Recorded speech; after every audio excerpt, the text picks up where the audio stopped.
Hi friends, எல்லோரும் எப்படி இருக்கீங்க? சூப்பரான ஒரு புளிப்பு பச்சடி பார்க்கலாமா? அதுக்கு எள்ளு, கடல, அப்புறம் தேங்காய்லாம் வறுத்து எடுத்து வச்சுருக்கேன். மசாலா கொஞ்சம் வச்சுருக்கேன். பார்த்தீங்கன்னா, இஞ்சி, பூண்டு, புளி, பச்சை மிளகா, கொஞ்சம் மிளகாத்தூள், மஞ்சத்தூள், தனியா பவுடர் இவ்வளோ தான் அதுக்கு தேவையான பொருள். எண்ணெய் ஊற்றிட்டு பச்சை மிளகா நல்லா கீறிட்டு சேர்த்துக்கலாம். இது உரப்பு இல்லாத மிளகா. நீங்கள் கத்திரிக்காய் கூட சேர்த்துக்கலாம். நல்லா ரோஸ்ட் பண்ணி எடுத்துக்குவோம். அப்புறம் இந்த கடல இதெல்லாம் நம்ம அரைச்சி எடுத்துக்கலாம். பேஸ்ட்டாக எடுத்து வச்சுப்போம். ரோஸ்ட் பண்ணிவிட்டு அதிலே கடுகு, ஜீரகம் போட்டுட்டு அதிலே நம்ம மிளகாத்தூள், கொஞ்சமாக இஞ்சி பூண்டு எல்லாம் போட்டு சிம்மிலே வச்சு நம்ம ஒரு கிளறிப்போம். அதுக்கப்புறம் பார்த்திங்கன்னா, நம்ம அந்த எடுத்த பேஸ்ட்டையும் எடுத்து அதில் ஊற்றிக்கலாம். பேஸ்ட்டை ஊற்றுனதுக்கப்புறமா நம்ம புளி சேர்த்துக்கலாம். இவ்வளவு சிம்மிலே வச்சு நம்ம செஞ்சோன்னா எதுவுமே கருகாமல் இருக்கும். நம்ம புளி ஊற்றுனதுக்கப்புறம் ஒரு உப்பு போட்டு டேஸ்ட்டு பார்த்துட்டு ஒரு 10 நிமிஷம் நம்ம அப்படியே விட்டுடலாம்.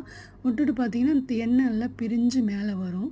அந்த இதில் நம்ம எடுத்து வச்சு அந்த மிளகா பொரித்து வச்சுருக்கோம்ல, அந்த மிளகாவை சேர்த்துப்போம்.